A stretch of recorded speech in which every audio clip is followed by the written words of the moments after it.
चलिए आज एक बहुत ही दिलचस्प खेल को समझते हैं, माइंड फील्ड। अब ये सिर्फ कोई टीम बिल्डिंग एक्टिविटी नहीं है, बल्कि ये विश्वास बनाने का एक जबरदस्त ब्लूप्रिंट है। तो सीधे इसमें उतरते हैं और देखते हैं कि ये आखिर काम कैसे करता है। तो शुरुआत एक बड़े सवाल से करते हैं। जरा सोचिए, एक ऐसी सिचुएशन है जहां कुछ भी साफ नहीं दिख रहा, हर अगला कदम एक रिस्क जैसा है। ऐसी हालत में किसी पर असली गहरा विश्वास कैसे बनाया जा सकता है? ये एक ऐसा सवाल है जिसका सामना हम सब कभी ना कभी करते ही हैं। और इसका जवाब आपको थोड़ा चौंका सकता है। क्या हो अगर विश्वास बनाने की चाबी हमारी सबसे ताकतवर इंद्रिय यानी हमारी देखने की शक्ति को हटा देने में हो? सुनने में अजीब लगता है ना, पर यही तो इस माइंड फील्ड गेम का पूरा सार है।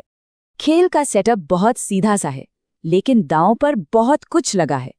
एक इंसान की आंखों पर पट्टी बंधी है, जिसे रुकावटों से भरे एक मैदान को पार करना है, और उसका साथी यानी गाइड मैदान के बाहर खड़ा है और सिर्फ अपनी आवाज के सहारे उसे रास्ता दिखा रहा है। मतलब यहाँ कामयाब होने के लिए चाहिए अटूट भरोसा और एकदम सटीक निर्देश। तो सवाल यह है कि आखिर ये इतना असरदार क्यों है? क्योंकि ये खेल सिर्फ ऊपरी तौर पर काम नहीं करता, ये हमारे दिमाग पर मनोवैज्ञानिक और न्यूरोलॉजिकल दोनों स्तर पर गहरा असर डालता है। ये सचमुच हमारे ब्रेन को रीवायर कर देता है।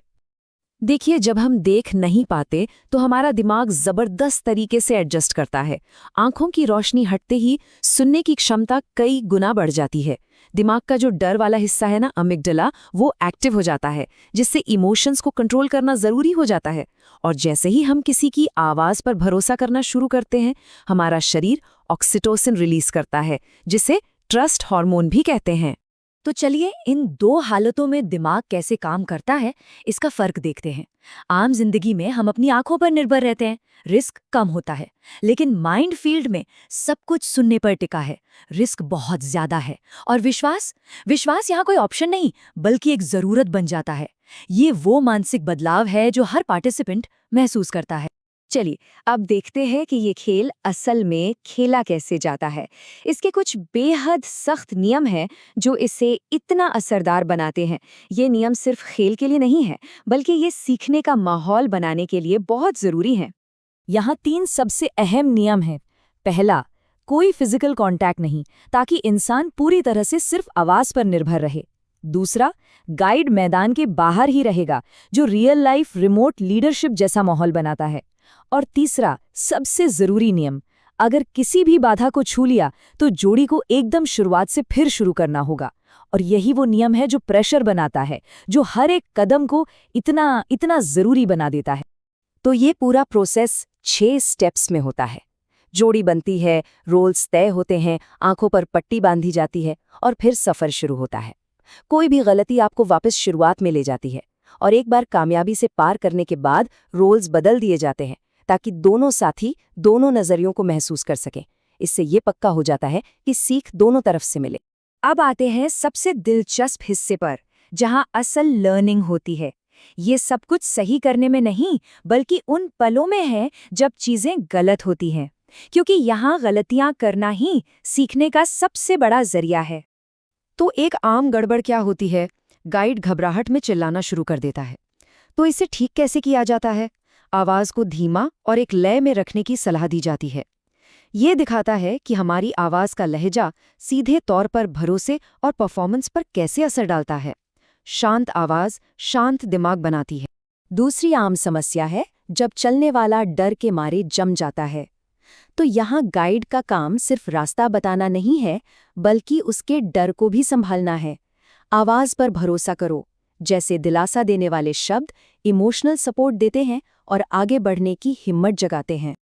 और शायद सबसे बड़ा सबक यही है, प्रेशर में कम्युनिकेशन एकदम साफ होना चाहिए। थोड़ा आगे बढ़ो जैसी गोलमोल बातें यहाँ बिल्कुल नहीं चलती। इसकी जगह 2 इंच बाएं खिसको या 1/4 दाएं घूमो जैसी सटीक भाषा की जरूरत होती है।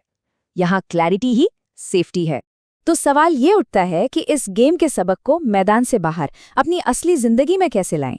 ये सिमुलेशन असल दुनिया में लीडरशिप और टीम वर्क के लिए बहुत गहरे सबक देता है। इस खेल में सफलता को मापने का तरीका ही अलग है।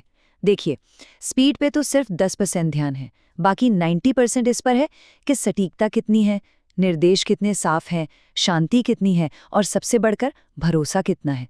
मतलब साफ है, कैसे मंजिल तक पहुंचें ये ज्यादा जरूरी है, बजाय इसके कि कितनी जल्दी पहुंचें। तो आखिर में लोग यहाँ से क्या सीखकर निकलते हैं?